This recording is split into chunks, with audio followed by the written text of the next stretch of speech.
موقعی که می‌خواستم آرزوشو بکنم، آره دیگه چرا بزرگترین آرزو رو نکنم. دوست داشتم که جزو یکی از بهترین تتو آرتیست‌های دنیا بشم یه روزی. اگه میتونستی با ماشین زمان بری عقب، دلت میخواست برای کی تتو بزنی؟ اوه این خیلی باحاله. من دوست داشتم برمیگشتم اون زمانی که دیوید بکام تتو نداشت یا کم داشت، که یه جای خالی داشت. الان نداره دیگه. آره دوست دارم ترامپو تتو بزنم براش. چی میزنی؟ هر چی بگم قبوله، پخش میشه. آره بگو، من هر چی بگی پخش میکنم. مثلا عکس احمدی نژاد رو برای ترامپ تتو بزنم. خب یه چیزی بگو حداقل اگه یه روز اینو به دستش رسوندن بیاد بزنه قربون شکلتون. چرا باید؟ نه خب بعدم مجبور میشه بیاد کاورش کنه پیش خودم. پول دو تا تتو پس میافتی. بیرون دستم باشه که دیده بشه. و دلیلی که این تتو رو زده این بوده که بتونه با اون طرف دوست بشه. چه ریسک عجیبی کرده. بدون اکسیژن تو فضا قدم زدن ریسکش کمتر از این چیزیه که گفت. ولی این کرد. امیدوارم که یه جا کاورش کرده باشی اگه تو الان نکردی. تا حالا سلطان غم مادر زدی یا نه؟ اصلا اون حال میده با کش و اینا بزنن تو زندان برات. عجیب ترین چیزی که تتو کردی تا حالا و عجیب ترین طرحی که تتو کردی چی بوده؟ عجیب ترین جاها تتو کردم ولی عجیب ترین چیز رو تتو نزدم. خب اینو اصلا چجوری بگم؟ من پخشش میکنم ولی یه جوری بگو که بعدن داستان برای خودت نشه. من پیشم گفتم این چی هست؟ خانم گفتش که این بیضه های همسرمه.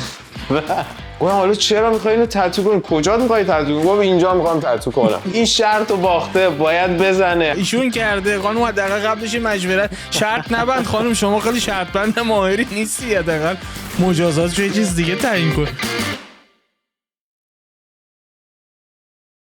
تصور کنید توی اتاق نشستید، دور از شلوغی، احتمالاً اتاق تاریکه، یه نور متمرکزی هم روی یه میز و صندلی ممکنه ببینید، یه سری طرح و اتودم روی اون میز ممکنه ببینید. من تا حالا همچین تصمیمی نگرفتم، نمیدونم شما گرفتید یا نه یا در شرف گرفتنش هستید، ولی معمولاً تو این فضایی که عرض کردم خدمتون تصمیم‌های جسورانه گرفته میشه. اون طرحی که روی میز میبینید شاید برای همیشه روی یک پوست حک بشه. دیگه قلم اونجا وسیله نیست، بلکه یک ابزار برای نقش بستن شاید روایت‌ها، رنج‌ها، رازها، زخم‌ها یا حتی افتخارات آدم‌ها. قرار با کسی امروز صحبت بکنیم که قاعدتاً با دستاش فقط طرح نمیزنه بلکه داستان‌ها رو روی پوست بقیه به تصویر میکشه. نمیدونم تا حالا به این موضوع فکر کردید که یک تتو میتونه چطور لحظه ها رو در زمان منجمد بکنه. ممکنه دردی باشه که بخواید ازش بگذرید، ممکنه پیشم اومده عشقی باشه که بخواید جاودانش بکنید، ممکنه صرفاً یک حس زیبایی شناختی داشته باشید از یک تصویر که بخواید همیشه همراه خودتون داشته باشیدش، یا نه حتی یک پندی که دلتون میخواد همیشه رو بدنتون حملش بکنید. بنابراین یک تتو آرتیست اینجا تبدیل میشه به شخصی که مرز هنر رو در مینورده و صرفاً به کاغذ و بوم مراجعه نمیکنه، بلکه روی بدن و روی پوست این طرح و این داستانها رو به تصویر میکشه. قاعدتاً این کارها فقط طرح زدن نیست. یک تتو آرتیست ممکن روزانه با پرسش‌های عمیقی هم روبرو بشه که ما خیلی بهش ممکن توجه نکنیم. آیا میتونه این سوزن و جوهر مفهومی بی زمان رو در وجود فردی حک بکنه؟ آیا اخلاقاً وظیفه داره مراجعش رو از تصمیمات هیجانی دور نگه داره؟ یه وقتا نظرش رو عوض بکنه؟ وقتی میدونه پاک کردن این نقشی که روی بدنش میزنه به شکل همیشگی خیلی ساده نیست. امشب میخوایم یه شیرجه‌ای بزنیم به این دنیا و اینها رو از ذهن یک تتو آرتیست بپرسیم. دعوت کردم از خشایار عزیز ملقب به براونی خش که حالا بعداً باید بپرسم که چرا این لقب رو انتخاب کردی و ممنونم ازت که دعوتمو پذیرفتی. احتمال میدم که مخاطب فیوز براش عجیب باشه که همچین تصمیمی من گرفتم تتو آرتیست رو دعوت بکنم، ولی خب نگاه ما معمولاً به تتو و این فرهنگ یه مقداری نگاه سطحی به غیر از اونایی که خیلی عمیق وارد شدن بهش و خب خیلی شاید به شکل آرت نبیننش. و خب امشب میخوام این سفر رو برام باز بکنی. خیلی برام مهمه که بدونم پوست آدم‌هایی که میان به مراجعه میکنن برگی از یک دفتر خامه که بهش توجه میکنی برای هک کردن نقش روش، یا نه صرفا یک ورق از امور کاری روزانته. ولی از اینجا شروع بکنیم که انگیزه اولیت چی بود؟ یعنی چی شد که اصلا به فکر شدی وارد دنیای تتو بشی؟ آیا قبلش هم هنری رو دنبال میکردی یا صرفا تجربه شخصی خودت که ممکن تتو زده باشی تو رو رسوند به این مسیر؟ خب منم میخوام سلام کنم اول به آرش جان و درود میفرستم به بینندگان و مخاطبای خوب برنامه‌مون. آره، تتو آرتیست شدم برای من تو زندگیم پیش اومد، ولی من از کودکیم استعداد نقاشی داشتم، خیلی به نقاشی علاقه داشتم، ولی هیچ وقت دنبالش نرفته بودم. تو زندگیم همیشه دنبال چیزایی بودم که به ذهنم میومد یا تو بقیه میدیدم که موفقن و من دنبالش میرفتم. مثلا من درسمو کامل خوندم، مهندس برق شدم، خیلی کارهای مختلف تو زندگیم انجام دادم، ولی وقتی دیدم که توشون اونقدر موفق نیستم و حتی اگه تو بعضیاشون موفق بودم، بعد از چند سال احساس کردم که اصلا احساس خوشحالی نمی‌کنم. احساس کردم که اصلا این کار برای من نیست و دیگه توش پیشرفتی نمیتونم بکنم. توی یه جایی، توی یه لولی من دیگه پیشرفتم استوب شد، دیگه نمیتونستم تو اون کار موفق باشم. و از اونجا به این فکر افتادم که خب شاید آرتی که دارم بتونم تبدیلش کنم به یه چیزی که برام هم همه چیز بشه، برام درآمد زندگیم بشه، برام عشق و علاقه‌ام بشه، که همینطورم شد واقعا. از موقعی که من تتو رو شروع کردم به یاد گرفتن، شاید اوایلش به عنوان مثلا یه کار مکمل، یه چیز اینطوری داشتم بهش نگاه میکردم که میخواد به هر حال یه جوری منو فقط هزینه‌های زندگیمو برام فراهم کنه. ولی بعد از چند ماه کوتاه که تازه این کارو شروع کردم، دیدم که همینطور هر روز دارم عاشق‌تر میشم، عاشق‌تر کارم میشم، هر روز دارم بیشتر توش غرق میشم و خیلی برام اتفاقای خوب افتاد از وقتی که تتو یاد گرفتم. و بعد از 1 سال 2 سال دیگه واقعا همه هم موقع زندگیم شده بود تتو و همه تصمیمای زندگیم تو مسیری بود که باید حتما مسیر کارم توش تعیین میشد. و آره، من خیلی تتو رو دوست دارم. الان تقریبا 9 ساله که تتو میکنم و خیلی از کارم راضیم، هر روز خوشحالترم و میگم که هر تصمیمی تو زندگی میگیرم الان در راستای موفقیت کاریمه. گفتی 9 ساله تتو میکنی. میدونم که اخیراً تو کانادا جوایزی رو هم بردی و خب این نشون میده که جداً به شکل آرت بهش نگاه میکنی که حالا بهشون میپردازیم. توی ایران شروع کردی درسته؟ آره، ببین من تو ایران تتو رو فقط یاد گرفتم. یعنی 1 سال شد که من تو ایران فقط تتو رو یاد گرفتم، شروع به تتو زدن کردم و بعد از اون دیگه از ایران خارج شدم. حالا به صورت شانسی اتفاقی از ایران رفتم ترکیه، اونجا یه کار پیدا کردم. اونجا تو محیطی بودم که آرتیستای زیادی کار میکردن، هر روز بیشتر ترغیب میشدم که خودم رو ایمپروف کنم، پیشرفت کنم، بتونم شبیه به اونا بشم، بتونم مهارت و تکنیک های اونا رو یاد بگیرم. خب من خیلی مبتدی بودم، ولی اونجا آرتیستای خیلی قوی و خوبی داشتن کار میکردن پیشم و روم تاثیر خیلی زیادی گذاشت. خیلی ازشون الهام گرفتم، از کاراشون، از سبکاشون، و باعث شد که من کم کم مسیرم رو تو این راه پیدا کنم. قبل از اینکه بپردازم به اینکه چرا آرت میبینیش، یعنی خب این نگاه ممکنه بین ماها نباشه، بین ایرانی ها نباشه این موضوع، چون خیلی خیلی با این فرهنگ خو نگرفتن. یعنی من خاطرم هست زمانی که این اصلا کلن این دیوایسی که باش تتو میزنید بیاد روی دست کسی، معمولا تو آرایشگاه ها بود و مردم تتوهاش ابروهاشون رو تتو میکردن. خاطرم هست، یعنی چیزی که من تو ذهنم هست مثلا از 15 سال پیش و اینا، بیشتر توی سالن های آرایش خانوم ها بود که سعی میکردن مثلا ابروهاشون رو باش پر کنن، خط لب داشته باشن، خط چشم داشته باشن، چیز ترسناکی هم بود البته. ولی الان تغییر کرده و خب حتی اگه بچه ها اهل فوتبال هم باشن این تفاوت رو درک میکنن. مثلا اگر طرفدار تیم‌های حوزه آمریکای جنوبی باشن، میبینن که فوتبالیستی توی زمین نمیبینن که احتمالاً دستشو پلم میگید فکر میکنم نکرده باشه و کلا انواع اقسام طرح‌ها رو نداشته باشه و فقط این تو فوتبالشون هم نیست، تو جامعهشون هم هست و خب این کم کم تسری پیدا کرده به بقیه جای جهان هم و خب تو ایران هم الان کم کم پیشرفت کرده. اول اینو به هم بگو قبل از اینکه بپردازیم به اینکه چرا آرت میبینیش و چرا آرت میبیننش،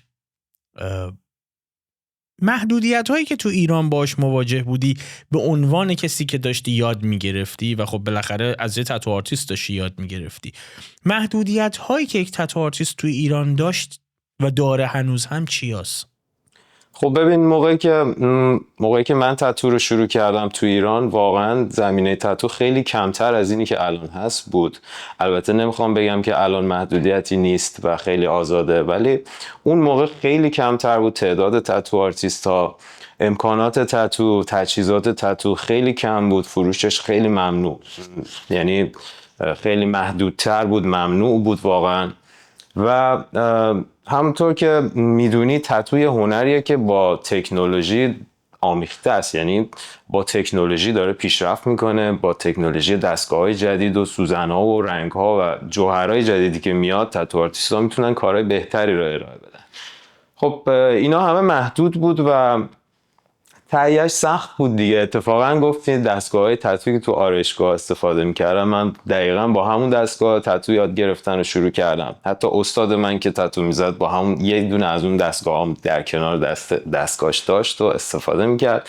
یعنی می‌خوام بگم که ما اون موقع واقعاً با امکانات کم و آموزش‌های کم، هیچ گونه مثلا این مثل الان نبود که بتونی روی یوتیوب آموزش ببینی، بتونی رو پلتفرم‌های دیگه آموزش ببینی، کسی کارش رو بهت یاد نمیداد. همه اینا بود، ولی خب کم کم به هر حال بر اساس علاقه‌ای که داشتم باعث شد توش پیشرفت کنم. نقاشیم خوب بود، حالا صرفا فقط تتو مستقیم مربوط به نقاشی نمیشه. نقاشی خوب باشه مهمه تو کار تتو، ولی باید خیلی چیزای دیگه تو خودت داشته باشی تا بتونی یه تتو آرتیست رو موفق بشی. مثلا شما باید بتونی طراحی‌های خلاقانه بکنی، باید بتونی دید و اون ایدیایی که مشتریت یا اون کسی که میخواد تتو بگیره باهاش میاد پیشت رو بتونی تبدیلش کنی و تفسیرش کنی توی اون طرح تتو براش اجرا کنی، بتونی از اون فضای بدنی که در اختیارت گذاشته نهایت استفاده رو ببری و بتونی بهترین جایگذاری رو برای طرحت انجام بدی، بتونی از نمادهای خوب و درست استفاده کنی که دقیقاً بتونه اون پیام اون کسی که میخواد اون تتو رو بگیره رو منتقل کنی، تو طرح بتونی نشون بدی. خب همه اینا با هم باعث میشه که ما به تتو هم بگیم هنر دیگه و تتو واقعا هنریه که توش جایی برای خطا کردن وجود نداره و این تتو رو جزو یکی از سخت‌ترین هنرها میکنه به نظر من. خیلی خیلی مسئولیت میخواد، چون من تصور این که یه لحظه در حال کشیدن طرحی روی بدن آدمی هستی که ممکن 40 سال حملش بکنه، اصلا به این فکرم میکنم میترسم که چه مسئولیت بزرگیه، چون هنوز هم که هنوزه با تکنولوژی امروز خیلی به سختی پاک میشه به شکل همیشگی، واقعا آسیب میزنه بدن اگه کسی بخواد تغییرش بده، مگر اینکه کاورش بکنه. حالا بهش میرسیم. راجع محدودیت که صحبت کردم با تو ایران، میخوام بدونم این غیر قانونی بودن این اتفاق در ایران باعث قاعدتاً بیقانون بودنش هم میشه. یعنی تو بعداً رفتی تو کشورهای یه مدتی تو ترکیه بودی، الان توی کانادا داری این کار میکنی و خب اینا قانون مداره، یعنی قانون داره و خب شما ملزم هستی به رعایت یک سری مسائل پزشکی، حتی یعنی مسائل بهداشتی، و خب این تو ایران نبود. با این موضوع چجوری کنار می اومدید؟ آیا حادثه بیشتر رخ میداد؟ اصلا این محدودیت قانونی نبودنش چه آزاری میرسوند هم به کسی که مراجعه میکرد بهتون و هم به شما که این کار باید براش انجام میدادید؟ خب دقیقا همین محدودیتی که تو ایران بود. حالا ببین این موضوع در کل فقط محدود به ایران و کشور ما نمیشه، تو کشورهای مختلف بوده و از قدیم نگاه‌های سنتی همیشه روی این هنر یا تتو بوده. چیزی که باعث میشد بیشتر اذیت بشیم این بود که وقتی مشکلی هم پیش می اومد که ما حالا سعی میکنیم همیشه و سعی میکردیم همیشه که این کار رو به صورت در نهایت ایمنی انجامش بدیم. ولی بعضی وقتا وقتی اتفاقاتی میافتاد همین محدودیت باعث میشد که ما هیچ کمکی نتونیم بگیریم، هیچ کاری نتونیم برای مشتریمون انجام بدیم و اینکه حتی بلد نباشیم که چطوری راهنماییش کنیم که اون مشکل رو برطرف کنه. ببین وقتی تو تتو مثلا میگم ممکنه که از موادی که داری استفاده میکنی یا در حین پروسه انجام تتو ممکنه حالا جرم یا باکتری روی اون زخم بشینه که باعث عفونتش بشه. البته این نصف مسیر تتوه، چون نصف مسیر تتو دیگه شما تتو با کسی که رو بدنش هست میره خونش و شما نمیدونید چه اتفاقی براش میفته و این آره سخت بود برام. خیلی پیش اومده بود که استرس های زیادی کشیدم، مشتریم یا کسی که براش تتو زده بودم دچار عفونت، دچار زخم شدید و یا اینا شده بود که خب منم به عنوان آرتیست مبتدی هیچ راه و چاره‌ای نداشتم، نمیدونستم و هیچ جایی هم نبود که من بتونم اطلاعات کسب کنم یا اگر اطلاعاتی کسب میکردم اصلا اون محصولات اونجا موجود نبود که بتونیم جلوگیری کنیم از این داستان. از این لحاظ خیلی اذیت میشدیم و بود همه این مسائل، ولی خب اینا همه کمه تو تتو، اونقدر زیاد اتفاق اینجوری نمیفته مگر اینکه دیگه واقعا اصلا به این چیزا اهمیت ندی. ما سعی میکنیم همه چیز رو یه بار مصرف استفاده کنیم، همه اینا هستش. وقتی رفتی ترکیه آیا کلاس نگاه کردن به این مسئله هم فرق کرد برات؟ هم بین مراجعین هم بین تتو آرتیست ها. این خیلی برام مهمه چون اونجا قانونی بوده و خب بیشتر جا افتاده و وقتی یک موضوعی دموکراتیزه میشه در دسترس عموم قرار میگیره شاید در ابتدا سطحی بهش نگاه بشه ولی کم کم جدا میره به سمت هنر بودن هم. یعنی اون تتو آرتیست بیشتر فکر میکنه به این که خب من دارم نقش میزنم روی تن کسی و صرفاً قرار نیست به درخواست اون پاسخ مثبت بدم. سوالم اینه که آیا نگاه مثلا زمانی که توی ترکیه بودی با زمانی که توی ایران بودی، چه نگاه تتو آرتیست ها چه نگاه مراجعانی که دنبال تتو کردن بودن فرق میکرد؟ مسلماً فرق میکرد تا وقتی که کسی اطلاعات و دانشش رو نداشته باشه ولی اون چیز رو دوست داشته باشه خب دنبالش میره ولی نمیدونه دنبال دقیقاً چی رفته. مثلا مشتریان نمیدونستن تو ایران که میخوان چی بزنن یا اگر میخوان این طرحو بزنن دلیلش چیه، چه معنی میده و در آینده آیا پشیمون میشن ازش یا نمیشن. اما خب وقتی من به ترکیه رفتم، مخصوصا جایی که شروع کردم به تتو کردن، جایی بود که اغلب افراد از اروپا سفر میکردن با اون شهر تو ترکیه که نزدیک آنتالیا بود و خب فرهنگشون خیلی غنی‌تر بود، کاملتر بود، خیلی آشنایی با تتو داشتن، خودشون میدونستن چی میخوان و مطمئن بودن از طرح و تتویی که میخواستن. ولی همیشه این داستانه تو تتو هم هست، تو همه هنرها، تو همه چیزای دیگه هم هست. یه عده برای منفعت و پولش این کارو دارن انجام میدن، کسایی که دارن تتو رو انجام میدن میگن. یه عده هم واقعا نگاه هنری دارن و براشون مهمه که حتی هر سانتی متر اون تتو کیفیت خوبی داشته باشه و خیلی اهمیت میدادن و واقعا همین که تو رو به عنوان یه آرتیست، یه هنرمند قبول داشتن.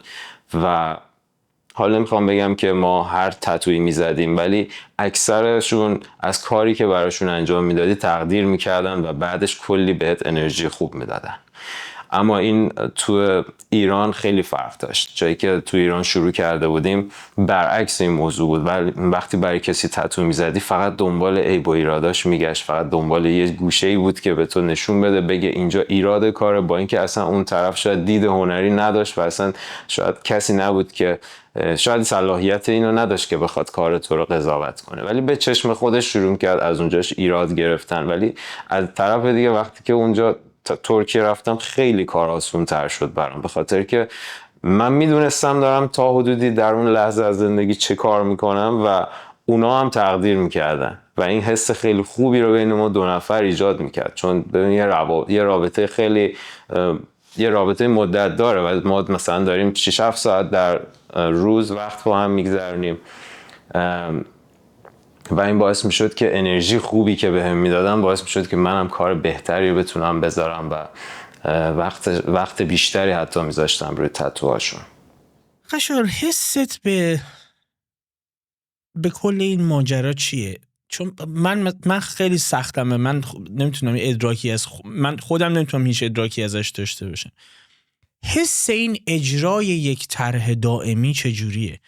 یعنی وقتی میدونی که یه طرحی رو داری خلق میکنی، حتی نمیدونم، فکر میکنم آشنا با گرافیک هم حتما خودت هستی، یعنی طراحی باید بکنی قاعدتا، نمیدونم گرافیست دارید یا خودت این کارو میکنی، بعدا ازت میپرسم اینو حتما کامل برام بگو.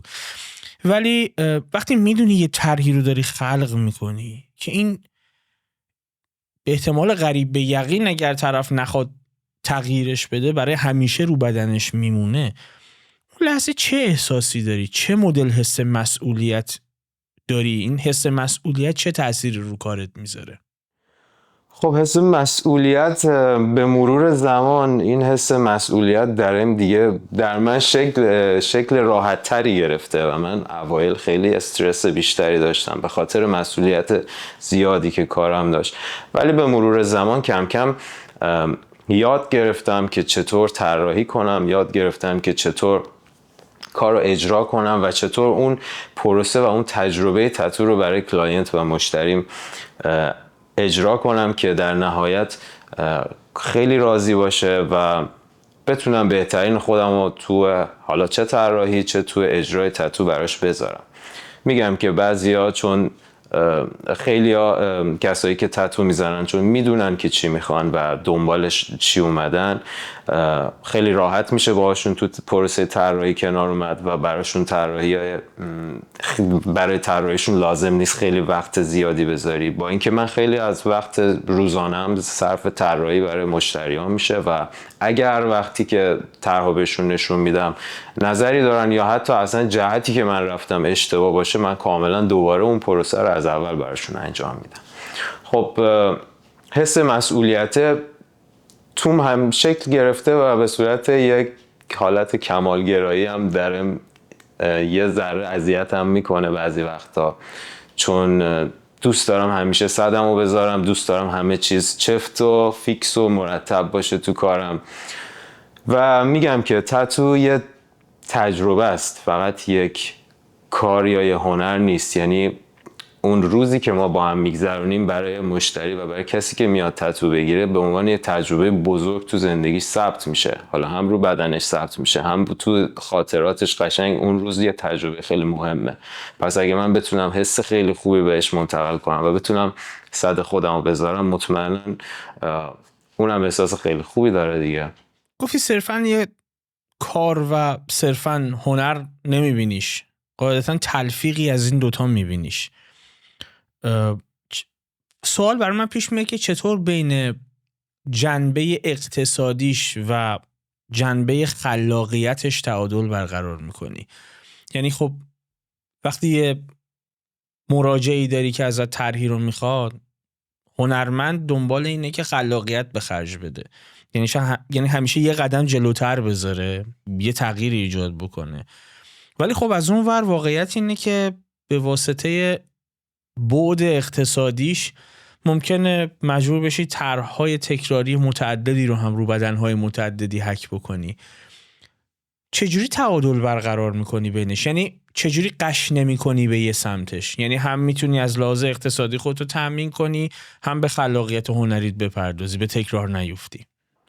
اتفاقا سوال خوبی پرسیدی، چون معمولا هنرمندا و آرتیستا همشون از لحاظ اقتصادی و از لحاظ فروش هنرشون قدرت زیادی ندارن و اکثرشون مشکل اصلیشون توی فروش و نوع ارائه هنرشونه. با هر چقدر که هنرمند باشن نمیتونن آدم موفقی باشن از لحاظ اقتصادی.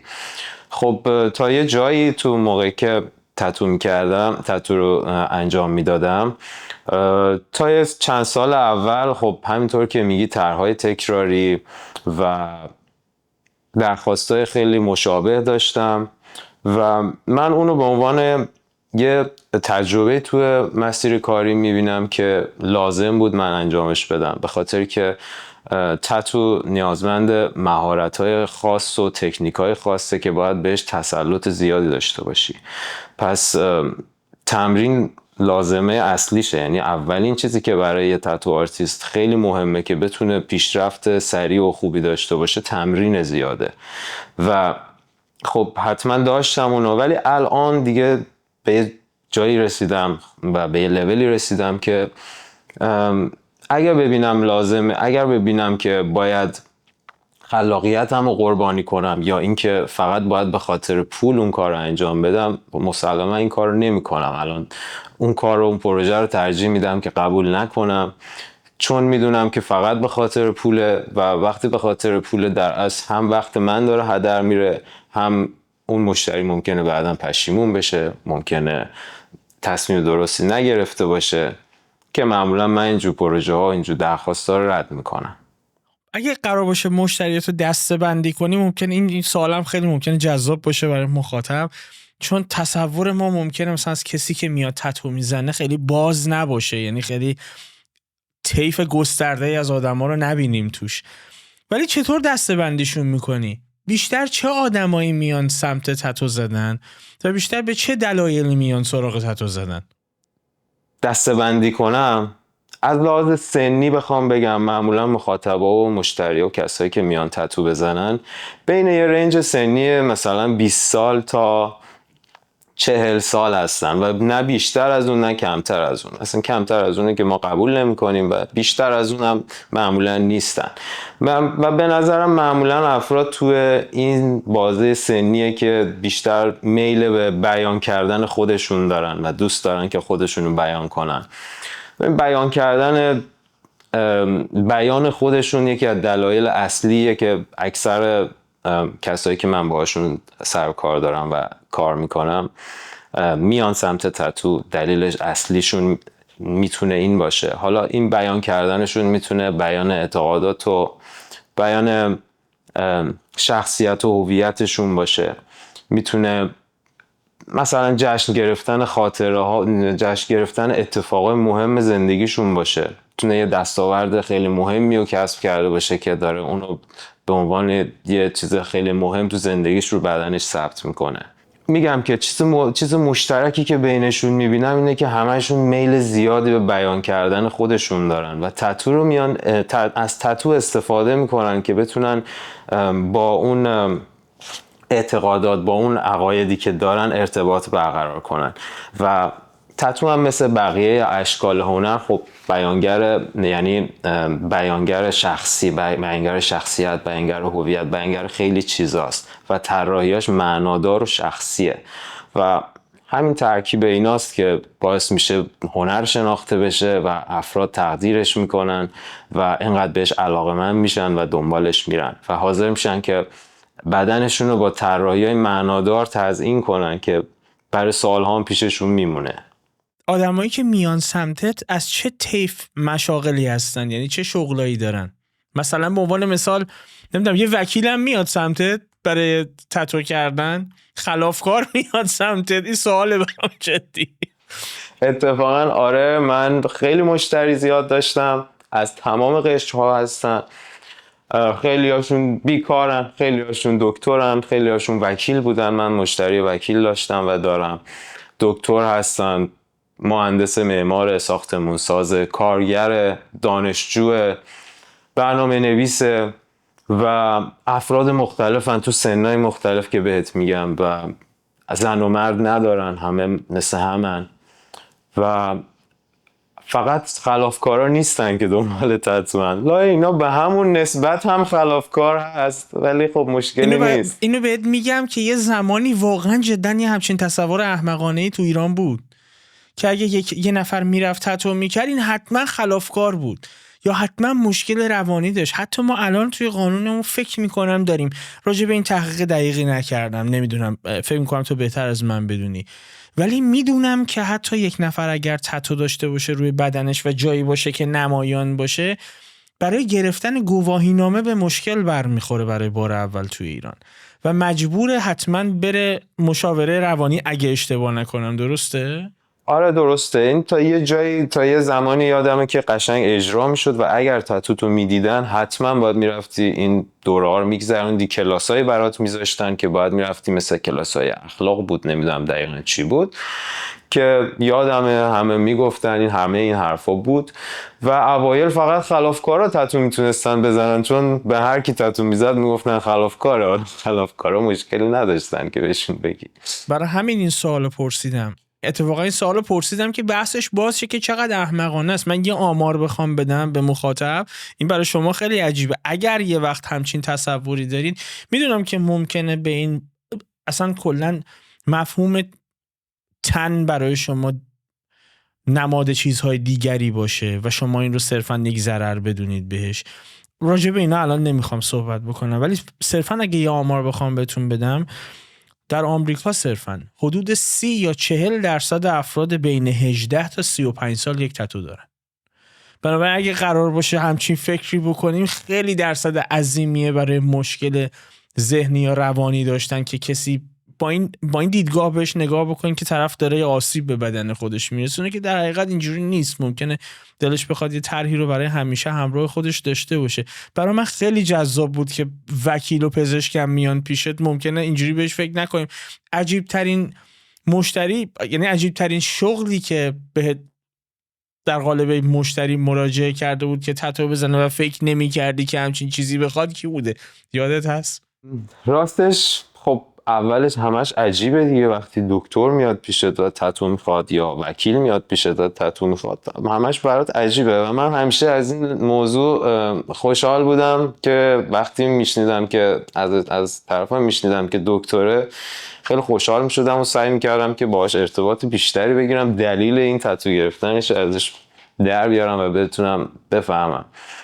میگم که اکثرشون برای همین نشون دادن احساساتشون، نشون دادن عقایدشون تتو رو میگرفتن و اینو یه راهی برای ارتباط با جامعه هم میدونستن. مثلا یه وکیل شاید یه تتو پیش من میگرفت که مثلا نماد عدالت بود و اون تتو باعث میشه که اون بتونه ارتباط خوبی با مردم بگیره و اون عدالت رو همه جا به مردم یادآوری کنه. حالا این یکی از دلایل تتو گرفتنه، ولی معمولا عجیب ترینش خلافکارا بودن که حالا تو شکل‌ها و به جهت‌های مختلف می اومدن، ولی برای من دیگه عجیب نیست. برای من هر کسی تتو میخواد و هر تتویی میخواد واقعا برام دیگه عجیب نیست، چون میدونم که حتما براش مهمه و میدونه که داره چی کار میکنه. نگاهت هم بهشون یه مدله. یعنی سوالم اینه، مثلا به عنوان مثال من از ذهنیت خودم دارم میگم، تصور من اینه یه فردی که تصور عمومی همیشه مثال نقض داره، من نسبت نمیخوام بدم، یعنی حتما مثال نقض داره و حتما نمیخوام که دسته بندی بکنم، ولی تصور عمومی ممکنه این باشه که یه نفری مثلا با سطح تحصیلات تکمیلی، مثلا تحصیلات آکادمیک، یه پزشک مثلا به عنوان مثال، شاید بیشتر به طرحی که میخواد فکر میکنه تا یه خلافکار به قول دو که ممکنه چه میدونم عضو فلان گروه، عضو فلان گنگ باشه و دلش بخواد بجشون رو تتو بکنه. سوالم اینه که تفاوتی بین این میبینی؟ یعنی تفاوتی بین کلاس طرحی که یک آدم تحصیل کرده ازت میخواد با کلاس طرحی که یک آدمی که ممکنه خیلی به این موضوع فکر نکرده باشه، یا حداقل ما فکر میکنیم که فکر نکرده، میبینی؟ خب ببین 100% آره، چون تفاوت در سلیقه هاشون هست و تفاوت در اعتقاد و تفاوت در چه جهان بینیشون ها. آره و چون دید متفاوتی به دنیا دارن و سلیقه های مختلفی دارن، 100% تفاوتی هست. معمولا تتو چون استایل و سبک های مختلفی داره، تقریبا میتونی بگی که کدوم دسته از افراد طرفدار کدوم سبک و استایل تتوان و کدوم دسته برعکس طرفدار اون سبک و استایل مخالفشن. خب منم به عنوان یه تتو آرتیست اینو تقریبا تونستم بهش دست پیدا کنم، یعنی به این دید برسم که وقتی یه نفر رو میبینم که شخصیتش به اون طرف نزدیکه بهش اون سبک تتوها رو پیشنهاد میدم و اونم بلافاصله خوشش میاد و میگه که آره این همون سبکیه که من دنبالشم، همون سبکیه که من همونجا میپسنده، میدونی که چی میخواد. برعکس اگه اون سبک دیگر بهش نشون بدی اصلا نیمم میکنه، میگه نه راست رو بخواین مطمئن نیستم فلان. ولی آره این هستش. معمولا کسایی که تتو رو میگیرن معمولا اون تتو با شخصیتشون همخونی داره. حالا به غیر از این که میخواد معنی اون تتو چی باشه، معمولا سبکش، طراحیش و همه چیز با شخصیتشون همخوانی داره. مثلا اگه کسی ساده پوشه یا کسی خیلی با شخصیت لباس میپوشه و با دیسیپلینه، بیشتر سمت تتوهایی که فاین آرتن و فاین لاینن، خطای ظریف دارن، سایه های نرم دارن و یک رنگن، رنگای زیادی توشون نیست، پالت رنگی محدودی دارن حداقل، بیشتر اونا رو میپسنده. برعکس از اون طرف کسی که یکم شر و شورتره و یکم خلافتره و اینا، بیشتر طرف طرحهای بولد و طرحهای خیلی براق و رنگی و خشونتش هم باید نشون بده یه جوری دیگه. آره خشونت رو میاره تو طراحیش. اینا همه خب تو طراحی هم تاثیر داره. باید همونطوری براش طراحی کنی و دیدگاه من به همشون فرقی نمیکنه. من واقعا اینو میگم، من تقریبا 90% 80% کسانی که براشون تتو زدم الان دوستامن، یعنی باهاشون رفیق شدم، باهاشون ارتباط برقرار کردم و این برام خیلی قشنگه و برام از همه چیز مهمتره که کسی که براش تتو میزنم همیشه یاد و خاطره اون طرح و تتو رو تنش که هست، یاد و خاطره منم تو ذهنش بمونه. با کسی که شره تالا به مشکلم برخوردی، واکنش عجیب دیدی تالا؟ اینو چجوری، یعنی مراودت باهاشون چجوری؟ جدی میگم تجربه عجیب داشتی یه لحظه؟ تجربه عجیب، خیلی عجیب نه، اونطوری مشکلی معمولا نمیخوریم. معمولا همه به تتو آرتیستا احترام میذارن و هوای تتو آرتیستا رو دارن، اینجوری بگم. نه مشکل اونجوری راستش نخوردم و همیشه سعی کردم که اگه هر اتفاقی افتاده، حتی اگه کوتاهی از طرف من نبوده، سعی کردم که انقدر اهمیت دادم که براشون مشکل رو حل کنم. اگر لازم بوده یه جلسه دیگه رو تتوشون کار کنم، اگر لازم بوده براشون تا چاپ کنم، پول هزینه نگیرم، انجام دادم که دوست داشتم، چون به خاطر که هیچ مشکلی پیش نیاد و دوست داشتم که اون طرف خیلی راضی باشه، چون واقعا هم تو که میدونی دیگه تتو پاک که نمیشه و اگر اون آدم یه ذره ناراضی و ناراحت باشه بعدا میتونه برات مشکل ساز بشه. پس من همیشه سعیمو کردم، به همم توصیه میکنم این کار بکنن، سعی کنن که مشتریشون خیلی خوب و راضی نگه دارن و یه تجربه خیلی خوبی رو براش ایجاد کنن، به وجود بیارن. شرکه بود که حتما وقت بذار، اصلا بحث پول نکن، 10 بارم میخواست بزن. یادم بهم گفتی تجربه داشتی کسی با سلاح بیادت تا تو استودیو تتو. حالا اونا همه بوده، تو استودیوی خصوصی خودم بودم، تو ایرانم بودم. تو ایران با سلاح اومد؟ بله آره تو ایران بود با سلاح اومد. اصلا موقعی که من یکی از دوستای نزدیکم معرفی کرده بود این طرفو به من که بیاد پیش من تتو بزنه، اصلا موقعی که به من گفت من اینو به تو معرفی کردم، من میگفتم چرا منو معرفی کردی؟ من اصلا نمیخواستم و از ترس این که من برام اتفاق و مشکلی پیش نیاد اصلا برای اون آدم تتو زدم، به خاطر که اگه تتو نمیزدم فکر میکنم مشکل حادتر جدیتری برام پیش میومد. آره بیا نزن، جرأت داری نزن. آره جرأت داری نزن. ولی تهش با همون آدمم دوست شدم، همون آدمم خیلی بهم احترام گذاشت، پولم هم تمام و کمال داد و هیچ بدی ازش ندیدم. حالا ما که اسمی نیوردیم، ولی اگه میدونی داره راجع به کی صحبت میکنه من شخصا عذرخواهی میکنم ازت. امیدوارم که هر جا سلامت باشه، ولی منم نه خبری ازش ندارم. ترس و نگرانی ها چی؟ یعنی تا حالا پیش اومده یه وقتی مشتری بیاد بعد نه صرفا ترس از این جور مسائل که شوخی بود، ولی یه طرح عجیب و غریبی ازت بخواد که تو نسبت به تجربت احساس بکنی که ببین خطرناکه، این بعداً پشیمون میشه، چه واکنشی نشون میدی؟ چی میگی؟ چی کار میکنی توی همچین شرایطی؟ ببین آره معمولا این اتفاق میفته و بعد از یک جلسه مشاوره که من با مشتریام اول میذارم، قبل از اینکه بخوام براشون تتو کنم، یه جلسه مشاوره 1 ساعته حداقل باهاشون دارم، باهاشون صحبت میکنم، ایده ها و طرحهایی که به ذهنم میاد درباره ایده اوناست رو بهشون نشون میدم، باهاشون هم فکری میکنم و وقتی میبینم قطعی هستن و میدونن خودشون که دقیقاً کدوم طرحها بیشتر میخوان، کدوم سمبولا رو بیشتر میخوان تو تتوشون باشه، اون موقع من تازه تتوشون رو قبول میکنم، کارشون رو قبول میکنم. که معمولا میگم 40-50% از این مشاوره ها ناموفقه، یعنی یا از اون طرف پشیمون میشه، یا من بهش میگم که الان وقتش نیست، تو هنوز افکارت توی جهت نیست، افکارت پراکنده است، خودت نمیدونی که چی میخوای.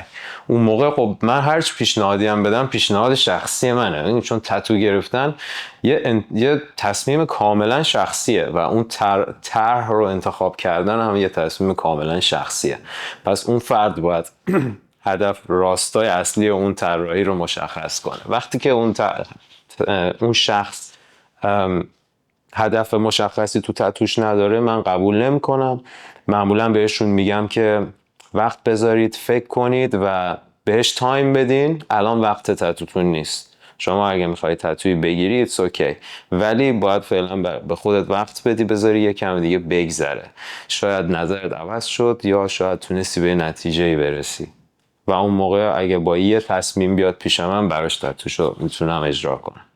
پاسخ جزایی به این موضوع دادی. این به مخاطبی که مخصوصا برای بار اول دلش میخواد این کار بکنه خیلی کمک میکنه، چون در قالب یک تتو آرتیست حرفه‌ای دعوتت کردم به برنامه و خب این برای من خیلی مهم بود که یه فرد متخصص رو دعوت بکنم که تجربه چندین و چند ساله داره. حالا میپردازم به این که تو کانادا چه میکنی و چقدر تأثیر داشته رو کاری که داری میکنی، به ویژه از ساید هنری، ولی خیلی نکته درستی اشاره کردی، به ویژه برای کسی که بار اول میخواد این کار رو بکنه.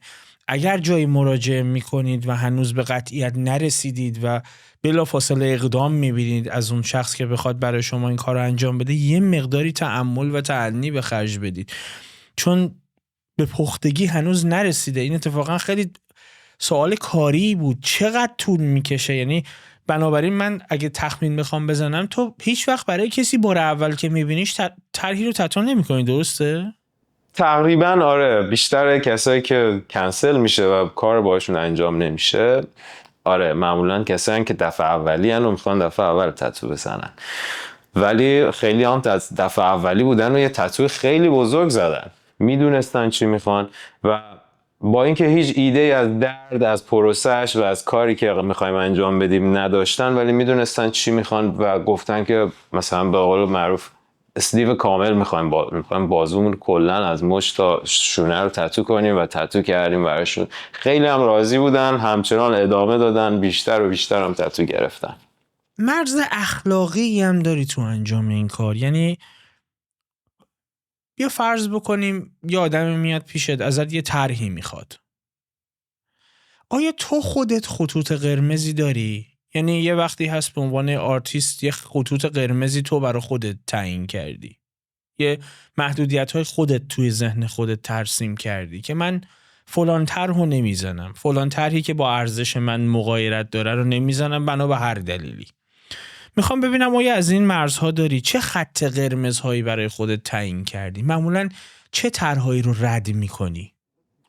خب اگه بخوام بگم چه طرحهایی رو رد میکنم، فقط معمولا اخیراً و از وقتی که دیگه حرفه‌ای تتو میکنم، فقط روی یه سبک دارم تمرکز میکنم. سبک خودم رو از بین، یعنی سبک خودم رو به غیر از سبک خودم رو قبول نمیکنم.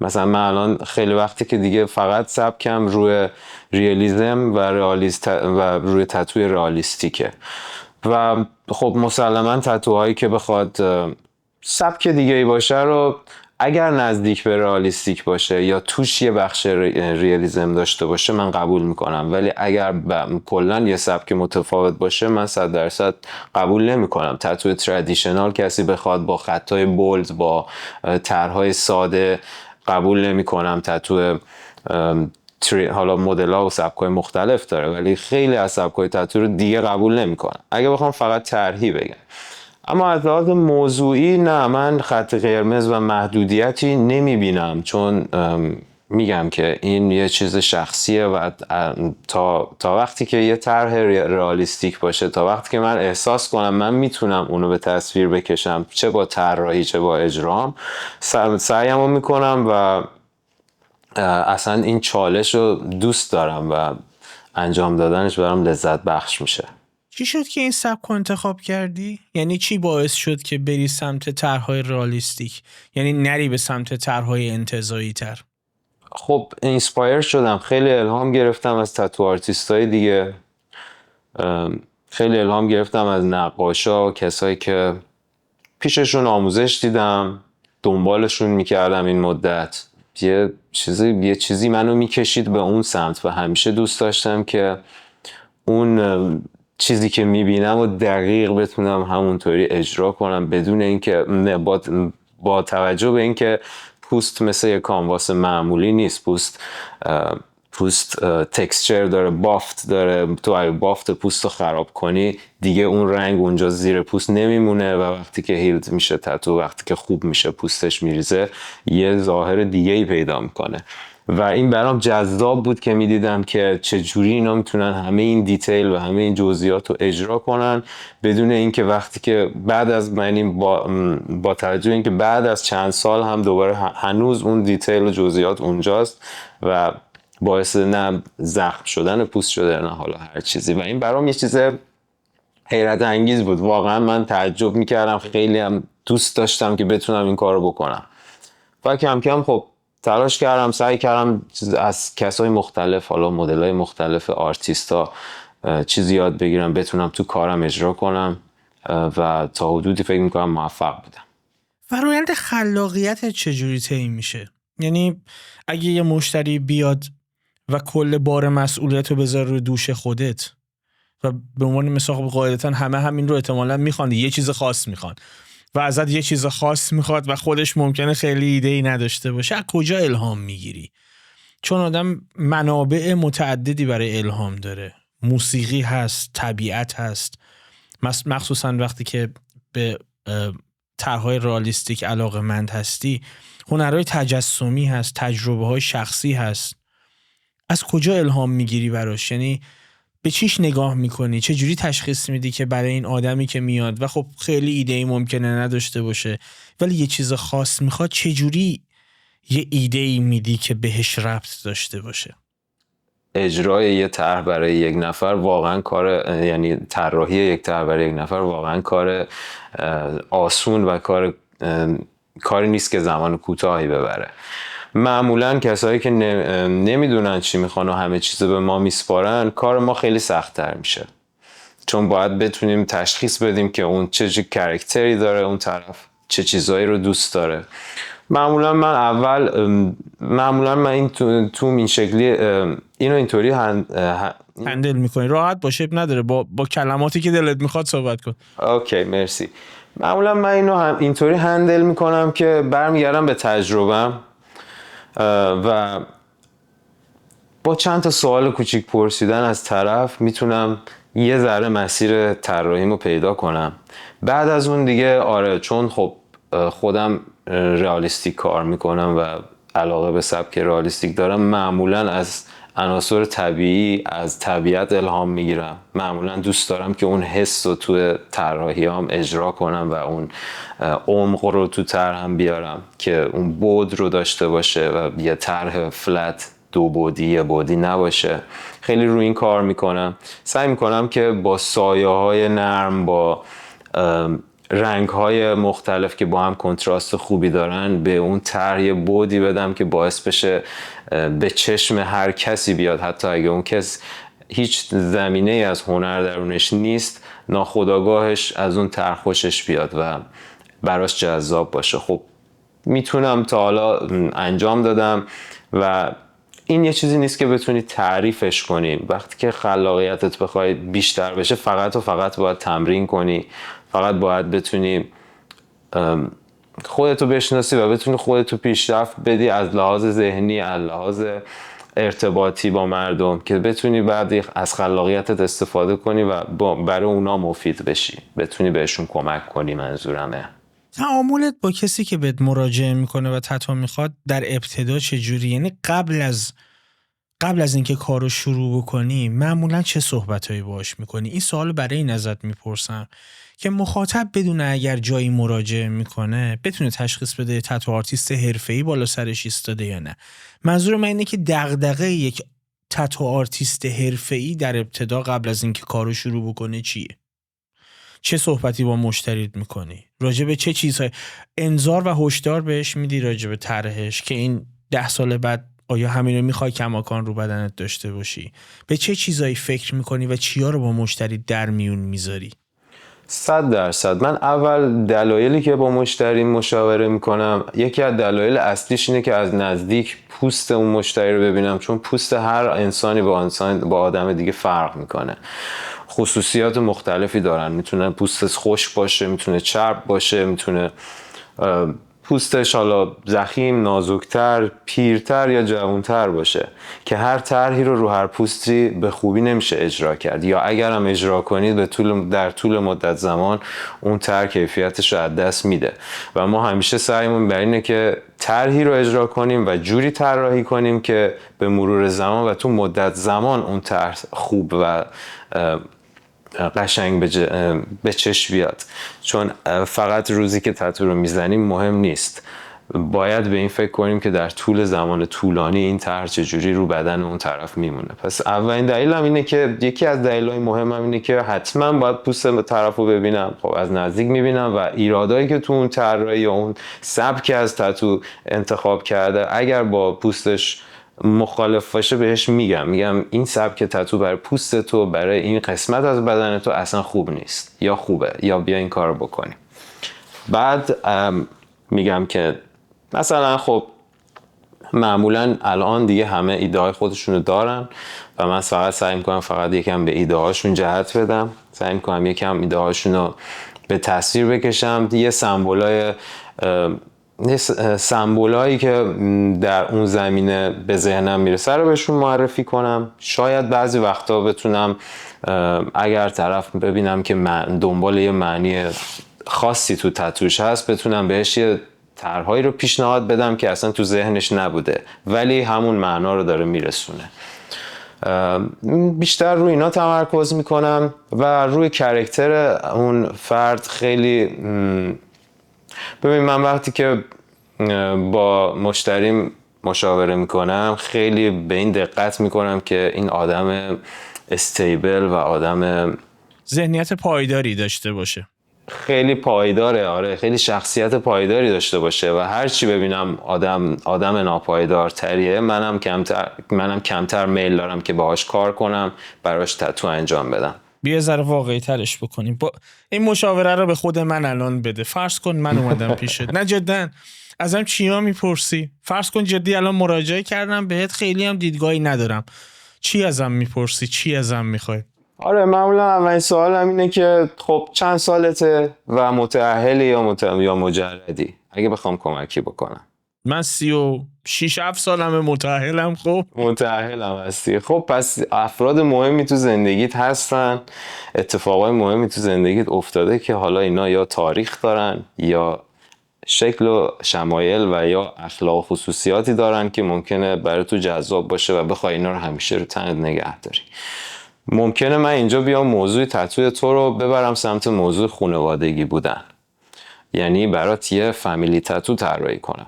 اگر تو ببینم خیلی مرد خانوادگی هستی و برعکسش هم ممکنه باشه مسیر رو برعکس بریم سمت شخصی سازیش و به سمت علاقه هایی که داری، به سمت چیزایی که خودت شخصا دوست داری ببریمش. بعدش ازت میپرسم که چه سبک تتویی رو دوست داری، اصلا با سبک‌های تتو آشنایی داری یا نداریم، فقط تتو رو چجوری میبینی، تتو رو میشناسی یا نه، تا چه حد میشناسی. هیچ سبک تتویی تا حالا برات؟ آره یکی از سبکایی که همیشه برام جالب بوده مائوری بوده. ماوریا تتوهای ترادیشنالی هستن که بیشتر بر اساس همون سمبولیزم که بهت گفتم و معنی های پشت طرحهاشون مردم اونا رو انتخاب میکنن و میزنن. اشکال هندسی خیلی به هم پیوسته ایه و به ویژه من چون ذهنیتم من یه مقداری البته خیلی ناگواره ولی OCD دارم، برای همین طرحهای جذابی بهم میده. ببین موسیقی که آدم گوش میکنم توش تأثیر داره؟ یعنی میپرسی اینو ازش که چی گوش میده؟ نه خیلی وقتا نمیپرسم چه موسیقی گوش میدی، ولی الان که گفتی قشنگ تو ذهنم این تصویر ساخته شد که چه سبکی و کدوم افراد بیشتر تتو میزنن و چقدر با موسیقیشون همخونی داشته. مثلا کسایی که راک ان رول گوش میدن، موزیکای حالا هاردتر گوش میدن، معمولا تتوهای همون به همون نسبت هم هاردتر و تتوهای چجوری بگم سبکای ابسترکت، سبکای بلک ورک، سبکایی که بیشتر توش خشن، اونا رو میزنن، هم رو تنشون هم علاقه دارن قشنگ بهش، میپسندنش. برعکس کسایی که ساده ترن، کسایی که OCD دارن یا مثلا خیلی دیسیپلین دارن، اونا بیشتر طرحهای منظم‌تر به قول تو هندسی رو میپسندن و حتی پشت اون اشکال هندسی همش معنی‌های خیلی خوب و قشنگی هست که اون تتوهای ماوری که تو دوست داری مال افراد بومیه و جزء اولین تتوهایی که انسان‌ها میزدن و پشت هر دونه از اون طرحهای معانی داره. من نگاه که میکنم معمولا طرحهای به هم پیوسته بزرگی هم هست.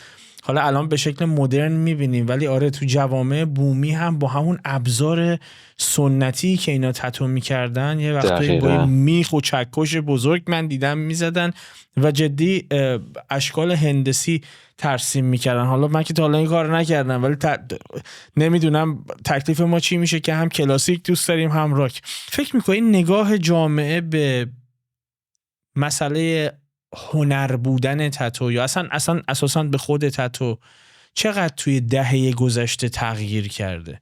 هنوز هم به عنوان یک تتو آرتیست، البته که الان تو کانادایی و اونجا میدونم خیلی هنری تر به این مسئله داره میپردازی، ولی خب ممکنه همکارهایی توی ایران داشته باشی، چون پادکست ما به زبان فارسی البته به 10 زبان زیرنویس ارائهش میکنیم ولی خب جامعه‌ای که میخوایم راجع بهش صحبت بکنیم جامعه فارسی زبونه.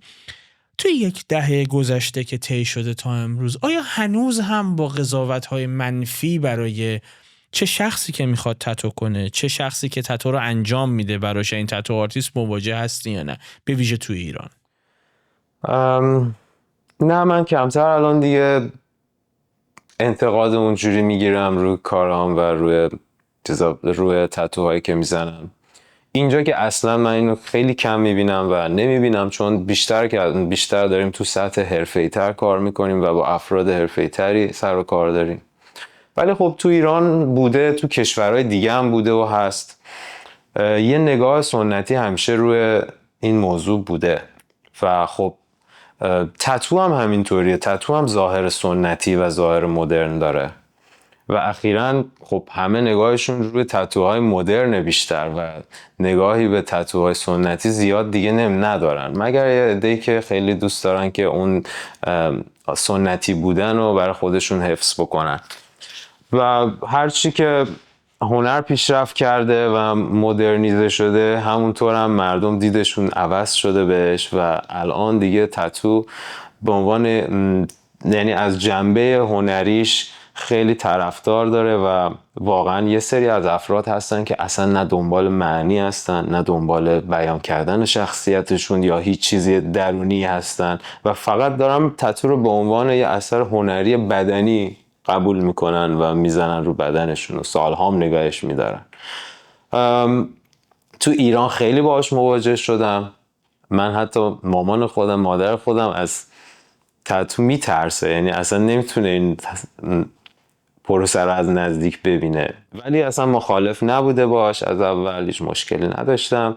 ولی خب این دیدگاه همیشه بوده و من راستش نمیدونم، نظر خاصی زیاد در این باره ندارم و بهش فکر نمی کنم، چون من فقط جنبه هنریش دارم میبینم و دنبال اون مسیرم. من اصلا توی عقاید آدم ها و اینکه دیدگاهشون چجوریه زیاد وارد نمیشم که چرا اینجوریه و چرا اصلا همچین نظری دارم. به نظرم هر کی هر نظری داره اون نظر خودشه، میتونه تتو رو انتخاب نکنه، میتونه از تتو خوشش بیاد یا بدش بیاد. برای همین زیاد بهش فکر نمی‌کردم راستشو بخوای. ببین میگه خیلی‌ها میان و واقعا برای تتو کردن میان و یک اثر هنری میخرن.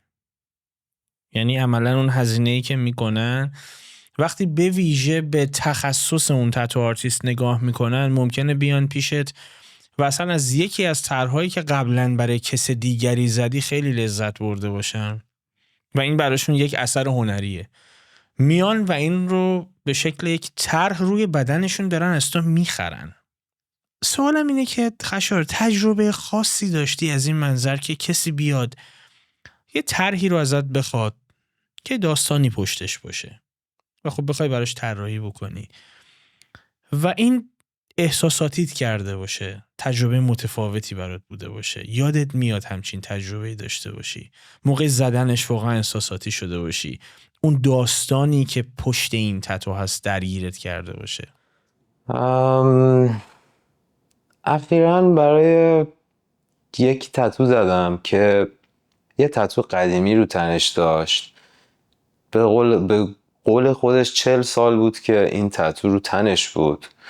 یه مرد تقریبا 50 خورده ساله بود که این تتو رو تو 15 سالگی زده بود رو بازوش و همیشه از همون روزی که تتو رو زده بود از شکل این ناراضی بود، از اینکه این چرا دندونش اینجوریه و چرا اصلا اینجوریه و حتی این موضوع از همون روز اول خلاصه تو ذهنش بود. 40 سال ولی اینو تحمل کرده بود این مشکل رو. 40 سال این تتو رو تنش تحمل کرده بود و هر جا رفته بود، حالا معمولا اینجا مخصوصا بیشتر اینجوریه، چون بهت میگم تتو آرتیستا فقط وقتی یه کاری رو قبول میکنن که دقیقاً تو مسیر هنریشون تو سبک خودشون هست و اصلا خودشون رو به چالش‌های دیگه نمیکشن، کار خودشون رو انتخاب میکنن انجام میدن. و خب من یکی از چیزایی که همیشه دوست داشتم تو تتو یاد بگیرم و خیلی بهم حس خوبی میداد این بود که بتونم تتوهای قدیمی و تتوهای خراب و تتوهای کسایی که ازش ناراضیان و بتونم راضیشون کنم، تتو خوبی براشون بزنم روی اون تتو قبلی کلا اونو بپوشونه، کاور کنه. خلاصه من تو زمینه کاورآپ خیلی سعی کردم، تجربه کسب کردم و این مشتری رو من قبول کردم. قرار شد که براش یه کاورآپ انجام بدم و تجربه جالبش اینجا بود که موقعی که من داشتم براش تتو رو میزدم اینقدر آدم احساساتی بود که این چند بار اشک تو چشاش جمع شد، چند بار شروع کرد گریه کردن، هی نگاه میکرد میدید که هر لحظه داره بهتر و بهتر میشه. هی از اون خاطره 40 ساله‌ای که از این متنفر بود باعث میشد توش که احساساتی بشه، اشک تو چشاش جمع میشد، گریه میکرد. حالا من خوشحال میشدم، خیلی تأثیر خیلی حالا بگم شدیدی روم نداشت ولی خیلی خوشحال میشدم و هر دفعه برای کسی کاورآپ انجام دادم این حس خوبه رو گرفتم، چه از طرف چه از نتیجه کار خودم. و آره فقط برای من این موضوع بوده که مثلا علاوه احساسی یکم احساس خوبی بهم دست داده و احساساتیم کرده. منظورم اینه همیشه از تتوهایی که میزنم از نتیجهش انقدر خوشحالم و انقدر دوستش دارم که مثلا به طرفم هم میگم این تتو فقط مال تو نیست، این نصفش مال منه و حتی تا 2-3 روز بعدش من فقط نگاه اون تتو میکنم، حالا یا به ایراده خودم دنبال ایراده خودم میگردم یا دارم لذت میبرم. خیلی برای من مهمه تتویی که میزنم. البته میدونم چون دیگه تو کریرت به نقطه رسیدی که بیشتر هنری نگاهش میکنی و طرحهایی که اجرا میکنی همه حرفه‌ای، حالا تصاویرش رو حتما قرار میدیم که مخاطب آشنا بشه که دقیقاً درک بکنه که چه میکنی.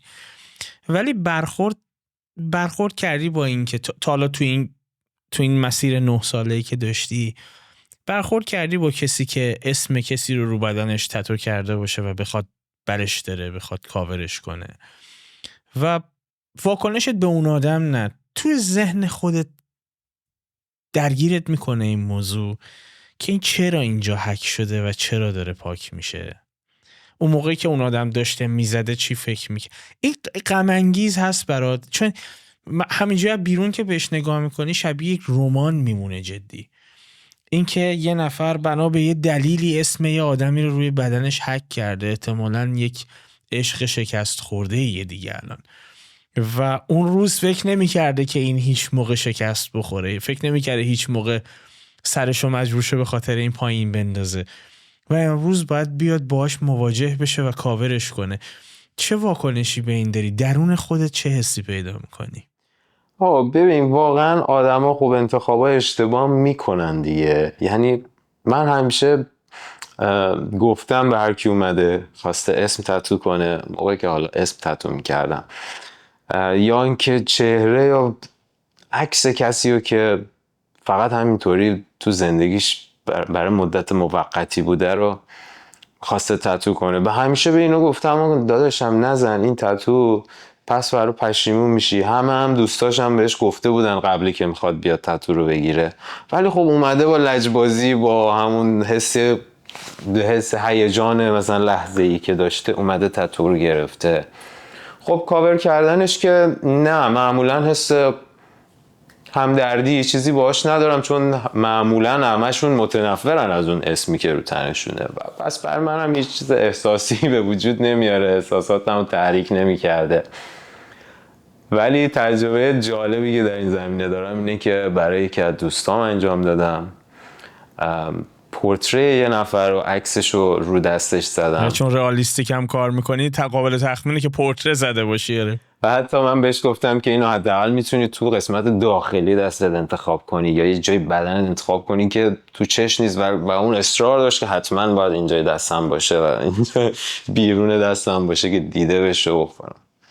خلاصه هیچی، اصلا دلیلش رو فهمیدم که این اصلا با اون طرف حتی دوستم نبوده و دلیلی که این تتو رو زده این بوده که بتونه با اون طرف دوست بشه. چه ریسک عجیبی کرده. خیلی ریسک. بدون اکسیژن تو فضا قدم زدن ریسکش کمتر از این چیزیه که گفتی. ولی این کرد، این کار انجام داد. بعدش خوشبختانه من دیگه از ایران رفته بودم، بهم که گفت چجوری کاورش کنم، گفتم والا راهی نداری مگه اینکه بری روش اسکلتی یا اژدهایی یه چیز دیگه بزنی که بتونه اینو ببوژونه از بین ببره. گندی که زدی رو بعد نتیجه هم نگرفت، یعنی ریسکو کرد و نتیجه هم نداد. نتیجه هم نگرفت ولی خب نتیجه برای من خوب بود. من یه پورتری خیلی خوب اجرا کردم، یه طرح خیلی خوب زدم، ولی هیچ وقت من اون طرح رو شیر نکردم، چون گفتم که چون اون طرفم شاکی میشه دیگه وقتی هیچ نسبتی با یکی نداره تتوشو زدن یک جا شیر کنن عکسشو، ناراحت میشه. من به همین دلیل به دلایل خصوصی هیچ وقت شیرش نکردم، ولی برام یه رزومه خوب بود. امیدوارم که یه جا کاورش کرده باشی اگه تو الان نکردی و ما رو داری میبینی. امیدوارم موفق باشی دیگه، از این ریسکا نکن. تفاوت فرهنگی چطور؟ یه مقدار اول راجع به کانادا برام حرف بزن، چون میدونم خیلی این شیفتی که کردی از ترکیه به کانادا تو کریرت یه تاثیر بسیار مهم گذاشته. قبل از اینکه با هم گفتگو بکنیم، پیش گفتگو که میکردیم به من گفتی که اصلا نگاهت اونجا خیلی عوض شد به کاری که داری میکنی و خیلی برات هنری تر و جدی تر شد. اینو به هم بگو و پس از این برام توضیح بده که دوست داری تو چه فرهنگ ها و کشورهای دیگه ای هم تتو بزنی. فکر میکنی اگر بازم مکان جغرافیایی عوض شه ممکنه سبکت رو هم عوض بکنی یا نه؟ خب بذار از آخر جواب بدم. سبکمو که هیچ وقت عوض نمی کنم، شاید چیزایی رو باهاش ترکیب کنم، شاید سبکای دیگه رو باهاش ترکیب کنم و بعد نتیجهش بشه تلفیقی از ترکیب این سبکا. ولی تتو چون میگم کانواس و اون جایی که داری روش تتو میکنی مهمه و این تو کشورهای مختلف تا حدودی فرق میکنه. مثلا شما اگر تو برزیل بری بیشتر پوستای سبزه دارن، بیشتر افراد رنگ تیره دارن و برعکسش اگه بری تو روسیه بخوای بری همه پوستاشون سفیده و مناسبن برای تتوهای رنگی و طرحهای براق‌تر. مسلماً خیلی دوست دارم که سبک رئالیستیک رو پیشرفت بدم در خودم، بتونم ریالیسم رنگی هم خیلی خوب اجرا کنم. الان دارم این کار رو انجام میدم، تتو ریالیستیک رنگی انجام میدم، ولی هنوز اونقدر تو کارم ترکیبش نکردم. و این باعث این لازمش اینه که من یه جایی باشم که افراد اینطوری باشن. خب کانادا الان هست، الان زمینش برام بازه، خیلی دارم دربارش رو خودم کار میکنم، علاوه فرهنگی خیلی قوی تره. و من این موضوع از ترکیه بهش رسیده بودم. یه جایی تو ترکیه من تتو استودیو خودم رو داشتم، خونه زندگیم همه چی مرتب و برا بود، اصلا نیازی به چیز نمیدیدم، نیازی به تغییر درش نمیدیدم. ولی یه موضوع فقط داشت من اذیت میکرد، اونم این بود که سطح و لول هنریم ثابت شده بود، دیگه پیشرفت نمیکردم، دیگه یه جا مونده بودم. طرحهای تکراری داشت میومد پیشم، به قول شما یکی میومد میگفت من اون طرح قبلی تو که زدی رو دوست دارم، اونو بزن، که من اصلا لذت نمیبرم وقتی بخوام یه کاری دوباره انجام بدم. و دوست داشتم توی یعنی با آرتیستای خیلی خوب کار کنم، بتونم همکاری‌های خیلی زیادی داشته باشم که ترکیه منو محدود میکرد به خاطر پاسپورتمون، به خاطر شرایط ویزا و سفرهایی که نمیتونیم بکنیم، ما هممون اینو میدونیم دیگه. این یه ممنوعیت و یه محدودیت خیلی شدیدی در ایجاد کرده بود. خب کانادا اصلا این ممنوعیت، این محدودیت دیگه برام وجود نداره، به هر جا بخوام میتونم سفر کنم. آرتیستا از جای کشورهای مختلف اصلا میان اینجا برای کار، انقدر که تقاضا خوبه، انقدر که مردم فرهنگشون بالاست و دنبال تتو هستن. حتی اینجا باورت میشه مردم سفر میکنن، مثلا از اینجا یه کانادایی میره اروپا، مثلا پیش یه تتو آرتیستی که دوستش داره یا سبکشو میپسنده، یه سفر طراحی میچینه فقط برای اینکه بره یه تتو بزنه، مثلا 2-3 روزه و برگرده، و کلی هزینه میکنه، مثلا شاید بالای $10,000 هزینه اون 2-3 روزش بشه با پول تتوش که میخواد بده.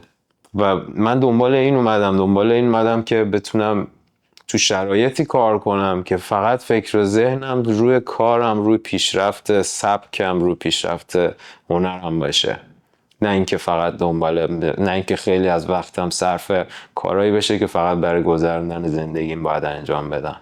این برام مهم بود و اینجا احساس میکنم واقعا اون پتانسیل داره. آرزو نهاییت و چشمانداز شخصیت برای این مسیر چیه؟ یعنی رویا یا هدف بلند مدتی داری؟ راستش خب موقعی که میخواستم آرزوشو بکنم، آره دیگه، چرا بزرگترین آرزو رو نکنم. دوست داشتم که جزو یکی از بهترین تتو آرتیستای دنیا بشم یه روزی. ولی همیشه اینجوری بوده برام که سپردم به خودش، ببینم توی این مسیره من تمام سعیمو میکنم، هر کاری که به ذهنم برسه از دستم بر بیاد و انجام میدم، رو خودم کار میکنم تا اینکه ببینم چی میشه. و فقط حواسم رو جمع کردم که هر موقعیت خوبی برام پیش اومد از دستش ندم، چون تصمیمای اشتباه میتونه تو مسیرت خیلی تاثیر منفی بذاره. منظورم اونه، سعی میکنم تصمیمای مهم و خوبی بگیرم، سعی میکنم رو خودم وقت بذارم، خودم رو پیشرفت بدم، هنرم رو پیشرفت بدم، و در نتیجهش مطمئنم که به اون رویاها و آرزوها میرسم. حالا زود و دیر داره، ولی چی میگن، سوخت و سود نداره. اگه میتونستی با ماشین زمان بری عقب، در طول تاریخ دلت میخواست برای کی تتو بزنی؟ اوه، این خیلی باحاله. خب مثلا دوست داشتم برای دیوید بکام تتو میزدم. دوست داشتم برمیگشتم اون زمانی که دیوید بکام تتو نداشت یا کم داشت، که یه جای خالی داشت، اون موقع برای دیوید بکام تتو میزد. فکر میکنم آره خیلی کم داشته. چی میزدی براش؟ دوست داشتم یه چیزی از فرهنگمون، از خودمون بتونم بهش پیشنهاد بدم، براش بزنم. چیزایی که تو فرهنگ ماست، یه فرهنگ غنیه، بتونم بهش اطلاعاتی بدم، بتونم یه چیزی براش تتو، مثلا شاید یه فروهر چیزی براش تتو میزنم. تو تاریخ که خیلی نرفتی عقب، بکام هم که جا خالی دیگه نذاشته برات کاری بکنی. چی میگی؟ شما میگی جا خال نداره فکر کنم. اوکی، بیا تو عصر معاصر 3 نفر رو برام انتخاب کن، همه آدمایی که باشون زندگی میکنی. سیاستمدار میتونه باشه، هنرمند میتونه باشه، فوتبالیست میتونه باشه، نقاش میتونه باشه، سینماگر میتونه باشه. 3 نفر رو برام انتخاب بکن که دلت میخواد بیان زیر دستت و براشون تتو بزنی و هر کدومو بگو فکر میکنی چی براشون میزنی. همین که بتونم براشون تتو بزنم خیلی افتخار و دستاورد بزرگیه دیگه. این که من بخوام انتخاب کنم براشون چی بزنم و هنوز نمیدونم میتونم یا نه، ولی خب من خیلی با آرتیستا رو فالو میکنم، خیلی هم ورزشکارا رو فالو میکنم. از آرتیستا مثلا دوست دارم یه آرتیستی باشه که ترجیحاً اینجا کانادایی باشه، آمریکایی باشه. مثلا دوست دارم برای دریک تتو کنم چون دریک تو کانادا زندگی میکنه.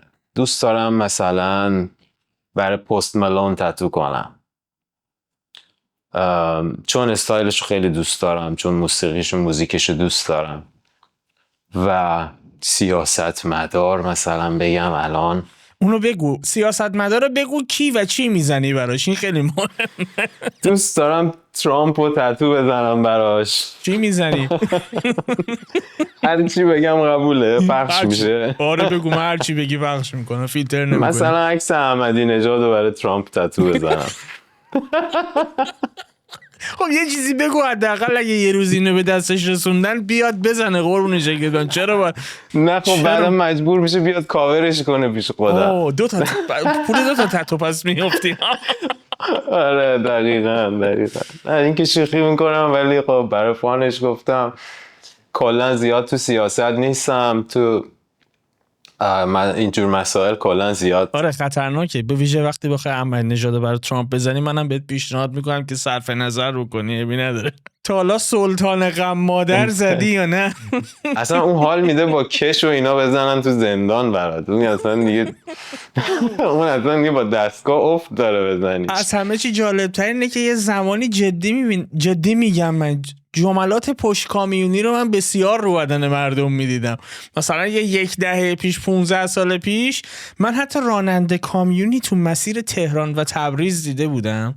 الان یادم نمیاد که چی بود، جمله رو یادم نمیاد. از این سخنان گوهربار خیلی نغز بود. یه جمله خیلی بزرگی رو پشت رکاب این کامیونش نوشته بود و رو دستش هم تتو کرده بود. یعنی فقط کامیونه کافی نبود، هم رو کامیونش و هم رو دستش تتو کرده بود. عجیب ترین چیزی که تتو کردی حالا و عجیب ترین طرحی که تتو کردی چی بوده؟ عجیب ترین جاها تتو کردم، ولی عجیب ترین چیز رو تتو نزدم. سریع بگو، من چیزی رو سانسور نمی‌کنم. آره عجیب ترین طرحی که تتو کردم، خب اینو اصلا چجوری بگم؟ یه جوری بگو که من پخشش کنم. من پخشش میکنم ولی یه جوری بگو که بعدن داستان برای خودت نشه. برای من هیچ مشکلی پیش نمیاد، با خیال راحت پخش کنه هرچی گرفت. عجیب ترین چیزی که تتو کردم واقعا کلمش رو چی بگم خدایا. من یه روز یه زن شوهر یادم نیست دقیقاً آلمانی بودن یا حالا اروپایی بودن، اومدن پیشم با یه طرح تتو تو دستشون که ما اینو می‌خوایم تتو بزنیم و به ما گفتن، اون موقع من برای یه شرکت کار می‌کردم و به ما گفتن که این آرتیست شما ایشونه. اومدن پیشم گفتن این چی هست؟ خانومه گفتش که این بیضه‌های همسرمه. و همسرش اونجا شوهرش از خنده و مثلا سرخ شد، کبود شد. گفتم حالا چرا میخوای اینو تتو کنی؟ کجا میخوای تتو کنی؟ گفت اینجا میخوام تتو کنم. چرا میخوای این کارو بکنی؟ گفت بعد یه شوهرش شروع کرد گفت این شرط رو باخته، باید بزنه، اگه نزنه مثلا فلانش میکنیم، این کارو میکنیم. شرط رو باخته بود و جریمه‌ش این بود که بیضه های شوهرش رو تتو کنه اینجا. و من براش زدم. من از اونجایی که ریالیستیک کار میکردم واقعا اون تار موها رو برای شوهر حال میکرد که من هایلایت رو مینداختم روی این. حالا خلاصه کلی خنده دار بود، کلی خندیدم. هیچ وقت نیومد کاورش کنه؟ یعنی با همون تردد میکنه؟ نه معمولا اون تایم مشتریایی بودن که موقت اونجا تو اون شهر بودن، بعد یه هفته میرفتن کشور خودشون دیگه، معمولا از خیلی هاشون خبر نداشتم. آره زدم براش واقعا هم تتوشو گرفت دیگه هم پاک نمیشه. نمیدونم الان کاورش کرده یا نه. ولی یه چیزی که هست، تتوهای بد، تتوهای خنده‌دار، کمدی، اینا اینجا زیاد میبینی که بعضیا فقط برای همون جنبه فانش زدن. بازم یادآور اون خاطره خنده‌دار است، اون شرطه‌ای که باخته است. حالا اون دلیل خودشو داره که داره تتوش میکنه، ولی به هر حال اینجا زیاد میبینی. هنوز با اون خانومه ارتباط داری؟ راه ارتباطی؟ چون ندارم، چون گفتگومون متاسفانه. زیرنویس آلمانی داره. امیدوارم ببینی یه روزی به ما بگی سرگذشته همچین چیزی که رو بازود زدی چی شد، چرا ایشون کرده. خانم حداقل قبلش مشورت شرط نبند. خانم شما خیلی شرط بند ماهری نیستی، حداقل مجازات یه چیز دیگه تعیین کن. معمولا بیشتر کجاها تتو میزنن؟ معمولا اینجا. چرا؟ دلیل انتخابشون چیه؟ راستش من دلیل انتخابش هم دقیق نمیدونم، ولی خب طبق تجربه میخوام بگم اینجا کمترین درد تو بدن داره تقریبا، جزو جاهای کم دردتره. تقریبا درد تتو یکسانه همه جای بدن. یه ذره هر جا که مثلا عصب زیرش باشه، استخون به استخون نزدیکتر باشه یا پوستش نازکتر باشه، درد بیشتری رو تجربه میکنی. معمولا همه اینجا میزنن به خاطر که دیده میشه. یه جای فلتیه، یه قاب خوبی داره برای تتو زدن و اکثرا تتوها اینجاست. یا اینجا میزنن، داخل ساعد میزنن و بعد از اون دیگه کمتر میشه روی پشتشون، روی پاهاشون و رو خود بدن خیلی کمتر میزنن چون دردش بیشتر میشه، همونطور که بهت میگم.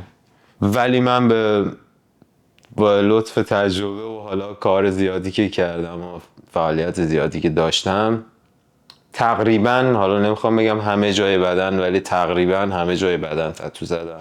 اون تجربه‌ای که من از پرسیدن عجیب ترین طرحی که زدی الان به دست آوردم به من میگه که ازت نپرسم عجیب ترین جایی که تتو زدی چیه. ولش کن، اصلا صحبتی در این رابطه نداریم چون میتونم تخمین بزنم کجا.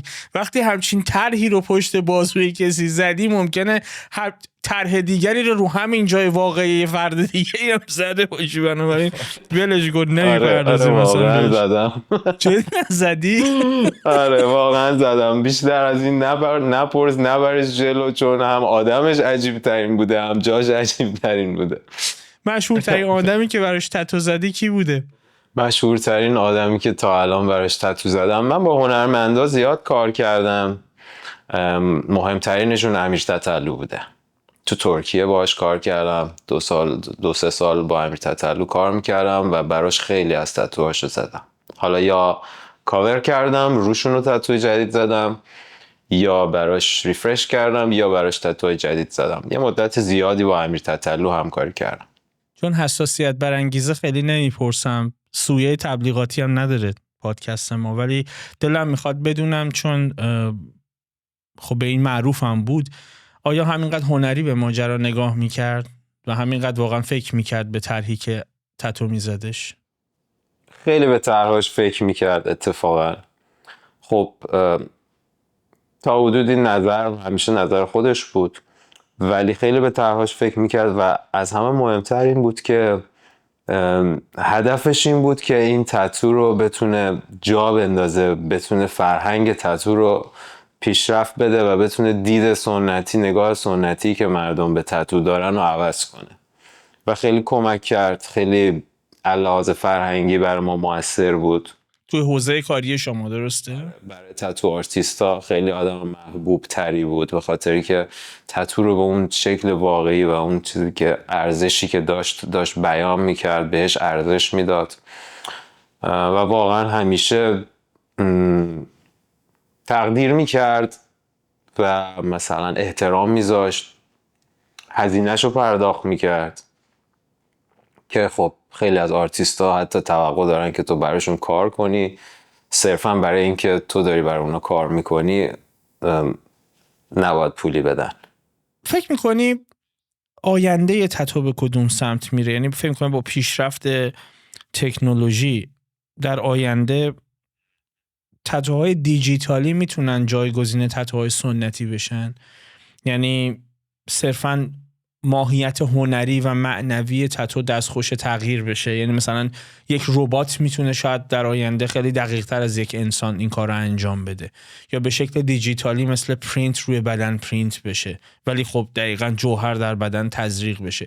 فکر میکنی اون ماهیت هنریش گرفته میشه در آینده؟ اصلا تخمینت برای آینده این صنعت چیه؟ راستش الان این موضوع خیلی موضوع سوال برانگیزیه. خیلی ها نمیدونن، ما نمیتونیم دقیقاً آینده رو پیش بینی کنیم. 100% با پیشرفت تکنولوژی کار تتو آرتیستا راحت تر میشه. یعنی به هر حال یه دستگاهی میاد که تا حدودی هوشمنده. هم الان هم دستگاه‌ها یه حدی از حالا هوشمندی نیست، ولی یه حدی از تکنولوژی رو دارن که به آرتیست داره کمک میکنه دستگاه که تو فشار زیادی به پوست نیاری، کمک میکنه که تو بتونی نرم کار کنی یا بتونی خیلی هاردتر و عمیق‌تر کار کنی. این که بخواد دستگاه جای آرتیست رو کامل بگیره، من فکر نمی کنم به شکل بگیره. آرتیستی که داره تتو رو به صورت حرفه‌ای انجام میده، رنگ‌های مختلف، تون‌های مختلف، ارزش رنگ‌ها، همه اینا رو میشناسه و اونا رو سر جاش میذاره با دید این که این تتو در آینده چطور خوب بشه، زیر پوست شکل خودش رو حفظ کنه، اون تتو رو امروز انجام میده. شاید مجبور باشه تیره تر انجام بده، شاید مجبور باشه یک جور روشن‌تر از اون حدی که تو طرح هست انجام بده. پس مسلماً اگه یه دستگاهی هم باشه که حتی بتونه این طرح رو کامل پرینت کنه، نتیجه طولانی مدتش اون نتیجه نمیشه که یه تتو آرتیست انجامش میده، چون تتو آرتیست به همه اینو باید فکر کنه. اصلا برای همون اسمش آرتیست شده. جذاب ترین سوالی که میتونم ازت بپرسم که ممکنه مخاطبم برای سوال شده باشه اینه که خودت کجاها تتو برای خودت داری و ماجراشون چیه و طرحشون چیه؟ من جاهایی که تتو دارم، من فقط نداره، خیلی تتو دارم. من دست راستم تتوه، پای چپم تتوه، رو سرم تتو دارم و تتوام همیشه بیشتر رو ساید بدنم چند تا تتوی کوچیک دارم. تتوام از جایی شروع شد که تتو آرتیست بودم. من یه مدتی تتو آرتیست بودم بدون اینکه هیچ تتویی داشته باشم. خب یه سری مشکلایی تو کارت به وجود میاد وقتی که تو خودت آرتیستی، وقتی که خودت داری این کار رو بدن بقیه انجام میدی. چرا خودت رو بدنت نیست؟ چه دلایلش چیه؟ حالا دلایل اولیه‌ای که آدم تتو نمیزنه یا شک داره به طرحش، یا از دردش میترسه، یا اصلا چون نمیدونه قراره چه اتفاقی بیفته، هیچ ایده‌ای نداره و ترجیح میده سمتش نره. من خودم راستش جزء افرادی بودم که تتو رو فقط به خاطر صرفاً زیباییش، سبکایی که به چشم قشنگ بود سعی میکردم فقط انتخاب کنم و اینو مثلا در درجه اول میذاشتم، بعد میرفتم سراغ معنیش. حالا میگفتم حالا من این طرح رو انتخاب کردم، حالا معانیش چیه؟ من معانیش رو در میآوردم. اگه میدیدم با نظراتم مغایرت نداره، مسلما همون طرح رو انتخاب میکردم، میزدم. معمولا ما تتو آرتیستا مثل کوزه‌گراییم، از کوزه شکسته آب میخوریم و تنمون پر از اشتباه ها و تجربه های دوستامون و دور و بریامون و اسیستانامون و اینا هست. یعنی دوست من که تتو آرتیست بوده میخواسته یه چیزی رو امتحان کنه، گفتم بیا روی این بزن، مثلا همه یاد بگیرم هم تو یاد بگیری. در این حد مرامی عمل کردی که میخوای امتحان کنی، بیا. نه حالا اونقدر که بخوای امتحان کنی، گفتم حالا بیا این طرح رو طراحی کنیم تو این چیز امتحان کن. ولی آره واقعا همینطوره. ما تتو آرتیستا از هم معمولا پولم نمیگیریم، برای هم زیاد تتو میزنیم چون قیمت کارمون خب کم نیست و حالا معمولا هم وقتشو نداریم که همش در حال تتو زدن واسه هم باشیم. ولی وقتی با یه تتو آرتیستی که پیشته و بهش تا حدودی اعتماد داری هستی، حتما از اون یه چند تا تتو رو تنت میاد و معمولا هم در موضوعش همینطوریه. یا میخوان چیزی امتحان کنن یا اصلا بیکارن. دو تا تتو آرتیستا میخوان یه تتو رو بدنشون اضافه کنن. کلا من یکی از دلایل دیگه‌ای که تتو گرفتن رو شروع کردم این بود که باعث میشه که مردم بیشتر به تو اعتماد کنن، باعث میشه که خودت درک بهتری از کاری که داری برای بقیه انجام میدی داشته باشی متوجه این بشی که من حتی خودم رو بدن خودم تتو زدم. هم خواستم اتفاقا ازت بپرسم که خودت هم زدی یا نه؟ آره، هیچ وقت این جسارت نداشتم. موقع خیلی بهش فکر میکردم قبل از اون و موقع اینطوری شد که حالا اصلا بهش فکر نمیکردم و یه دفعه برام پیش اومد. یه تایم خیلی زیادی باید تو قرنطینه تو کووید، دوران کووید میموندیم تو خونه که من شروع کردم رو پام تتو رو زدن و بعد از اون دقیقا دیدم عوض شد. چجوری بگم، فشار دستم تنظیم شد روی پوست. بعد از اون من برای هر کی تتو میزدم میگفت تتو تو از تتو بقیه کمتر درد داره، یا تتو تو خیلی تجربه راحت تری بود تا تجربه که با بقیه کردم. و من اونجا که بر خودم تتو میزدم اینو این تجربه رو به دست آوردم که اگر بیشتر فشار بدی واقعا بیشتر دردش میاد. حالا اگرم لازمه یه جایی بیشتر باید فشار بیاری با دستگاه با سوزن به پوست. و خیلی از مشکلات کاری من برطرف شد. مثلا دیگه پوستا تحریک نمیشد زیاد بعد از کار، چون میدونستم دیگه اونجا پوست در حد خودش سوزن خورده، در حد خودش زخم شده، بیشتر از اون نمیشه روش کار کرد. دیگه اصلا خیلی طبیعیه که بیشتر اعتماد بکنه، چون یه نفر که میاد و میبینه روی تن خودت همچین چیزی رو میتونه مشاهده بکنه، میدونه دردشو کشیدی، میدونه لمسش کردی و خب مسلما براش قابل اعتماد تر میشی. اتفاقا خیلی برام سوال بود این که چون به طرحهای ریالیستیک علاقه‌مندی، ولی من چیزی که حداقل الان تو کادر میبینم طرح ریالیستیکی نمیبینم و خب این قابل تشخیص بود که نه، بیشتر اشکال هندسیه و بهش میگن سبک جیومتریک که بیشتر از شکل و اشکال هندسی تشکیل شده. سبک ریالیستیک رو پام دارم و تتویی هم که خودم واسه خودم زدم تتوی ریالیستیکه. من تو 2 روز پشت سر هم تتو رو زدم. بعد من هر روز که این تتو رو روز اول که نصفشو زدم، بعدش یه شیشه ویسکی خوردم، فرداش دوباره این بقیه‌اش ادامه دادم، بعدش یه شیشه ویسکی دیگه خوردم که بتونم بخوابم، بتونم راحت هندلش کنم. هم درد داره، هم باید بر خودت تمرکز کنی. خب یعنی پیشنهاد میکنی کسی که این کارو میکنه ویسکی هم بخور؟ تو ایران که پیدا نمیکنه، یه پیشنهادی بکن که بشه. معمولا پیشنهاد میکنیم که اصلا مشروب، درینک، الکل نخورن. ولی بعد از تتو به نظرم، یعنی طبق تحقیقاتی که من داشتم و طبق تجربه‌ام، بعد از تتو اشکالی نداره. نباید زیاده روی کنی، ولی اشکالی بعد از تتو زیاد پیش نمیاد. معمولا قبل از تتوه که تو پروسه خونریزی نداشته باشی زیاد. خون رو رقیق میکنه شنیدم.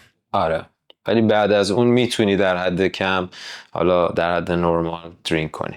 اگه نکاتی داری در رابطه با رعایت بهداشت این پروسه یا نه اساساً حرفی داری با مخاطبی که علاقه‌مند هست یک تتو رو تنش داشته باشه، چیزایی که نیاز هست بهش فکر کنه، چیزایی که لازم حتما رعایت بکنه و اگر توی محیطی میره به حرفه‌ای بودن تتو آرتیستش یا به بهداشتی بودن اون فرایند شک بکنه یا نکنه، اینا رو خیلی این مهمترین بخشیه که میتونه به مخاطبی که علاقه‌مند به این هنر هست کمک بکنه. اینا رو حتما برامون بگو. 100% میخوام اینو بهتون بگم که زیر سن قانونی که هستین واقعا اصرار به تتو زدن نکنید. تتو گرفتن اصلا تو زیر سن قانونی براتون خوب نیست، براتون کار درستی رو انجام نمیدین. و اگه یه تتو آرتیست قبول کرد که شما زیر سن قانونی رو تتو بزنه، مطمئن باشید که فقط برای جنبه اقتصادی، جنبه مالیشه که داره اون کار رو انجام میده و حتی ممکنه کسی که این کار میکنه چون رفتار غیر حرفه‌ای داره میکنه، ممکنه که از پروسه کارم اونقدر مطلع نباشه. ممکنه فقط میخواد یه چیزی رو شما تمرین کنه یا میخواد یه پولی رو از شما بگیره. به محیط تتو آرتیستی که میرین پیشش نگاه کنین، دقت کنین، به وسایلی که استفاده میکنه نگاه کنین، دقت کنین. تقریبا 90% وسایل، دستگاه‌ها، چیزایی که ما داریم استفاده میکنیم همش یک بار مصرفه و کاملا سیل بسته بندی میشه قبل از این که میخواد باهاش کاری انجام بشه.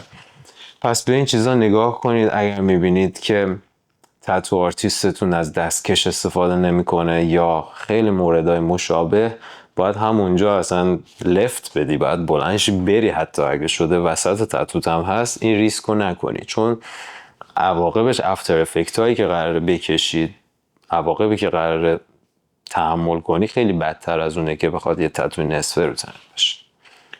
به تتو آرتیستا میخوام بگم که لطفاً رو خودتون کار کنید. مسائل بهداشتی از همه چیز مهمتره. بعد از اون مسائل خب بالاخره هنریه که باید رو هنرتون کار کنید و این تتو واقعا دقیقا کاملا یه هنره و برای اینکه بتونی هنرمند بهتری بشی باید بتونی خلاقیت بهتری به خرج بدی، باید بتونی تجربه زیادی از مهارت زیادی با اون دستگاه ها با اون تجهیزات داشته باشی. پس باید تمرین زیادی بکنی.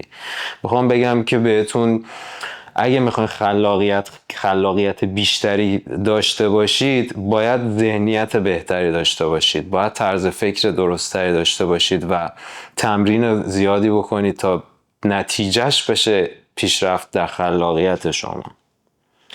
یک چیز دیگه هم که میخوام به افرادی که دنبال تتو گرفتن هستن یا دارن بهش فکر میکنن بگم که ببینید یه تتو نمیتونه نشونه این باشه که یه آدم بده. همونطور که برعکس مثلا میگم یه کراوات هم نمیتونه یه آدم رو خوبش کنه. ممکنه از دور با شخصیت دیده بشه ولی اون آدم خوبی نیست، ممکنه آدم خوبی نباشه. پس اگه دارین به تتو فکر میکنین، اگه تو ذهنتون میاد و میره بیشتر بهش فکر کنین و با خیال و وقتی که تصمیمتون رو گرفتین با خیال راحت تتو کنین. مطمئنا شما پشیمون نمیشین. سوالات متعددی ازت پرسیدم، سپاسگزارم که با صبر پاسخ دادی. من معمولا تو فیوز به موضوعات مختلفی میپردازم، همه جور مهمون داشتیم. قصدم واقعا شوکه کردن مخاطبمون نیست ولی دلم میخواد به مسائلی بپردازیم تو فیوز که مخاطب شاید خیلی جدی هم نگیردش. خیلی اتفاقاتی که تو جامعه میفته، خیلی چیزایی که باش مواجهه ولی چون شاید با سنتش زد و خورد داره خیلی راحت نمیپذیردش. چون نمیپذیردش بهش زیادم فکر نمیکنه. چون بهش فکر نمیکنه بهش حساس نمیشه. چون بهش حساس نمیشه قاعدتاً قضاوت‌های نادرست هم نسبت بهش پیدا میکنه. و واقعا ازت ممنونم که اومدی با ما تتو آرتیست حرفه‌ای صحبت کردی، با همون اطلاعات مفید در اختیار مخاطب قرار دادی و مطمئنم که حتما لذت برده، چیزهایی رو هم یاد گرفته. سوالات متعددی پرسیدم، اگر چیزی به ذهنت میرسه که من نپرسیدم و دلت میخواد حتما بیانش بکنی من میشنوم. قربونت برم، خواهش میکنم. مرسی از تعریفت، مرسی از اینکه اصلا منو دعوت کردی، ما رو قابل دونستی. من خیلی باعث افتخارم و خوشحالیم بود. نه موضوع دیگه نیست که بخوام بگم. خود خیلی از مسائل رو قشنگ توضیح دادی و بازش کردی که من اصلا دیگه لازم نبود بخوام بهشون اشاره کنم و بازم ازت تشکر میکنم. فقط امیدوارم که همیشه خوب و خوش باشید. امیدوارم تونسته باشیم اطلاعاتی رو منتقل کنیم که به درد بیننده بخوره و ازش استفاده کنن. حتما همینطوره. گفتگوم برای خود من مفید بود. 2-3 تا چیزی رو به من یاد داد که من بازم تأکید میکنم شما هم بهش فکر بکنید. یک نتیجه بزرگی که من گرفتم اینه که جدا شرط نبندید و وقتی شرط بندی چیزی رو تتو نکنید. و 2 از همه مهمتر واقعا چیزی که از گفتگومون برداشت کردم اینه که قبل از نقش بستن یک طرح روی بدنتون به همه چیش واقعا فکر بکنید و براش عجله نکنید. مفهوم مهمیه این که یه طرحی روی بدن شما همیشه نمایان باشه و با خودتون سالهای درازی حملش بکنید، با خودتون جابجاش بکنید و شاید حتی قبل از پوسیده شدن بدنتون هم هنوز این طرح قابل برداشت از روی بدنتون باشه و بشه تماشاش کرد. بنابراین حتی پس از مرگ هم چندی با شماست. بنابراین شاید لازمه قبل از انجامش نه صرفاً به انجام دادن یا ندادنش بلکه به طرحش یه مقداری بیشتر فکر کنید و با تأمل و تأنی کافی انجامش بدید. امیدوارم لذت برده باشید. اپیزود متفاوتی بود. عجیب تر این که هفته بعد متفاوت تر هم خواهد شد. بنابراین فیوز هفته بعد رو هم از دست ندید. بدرود.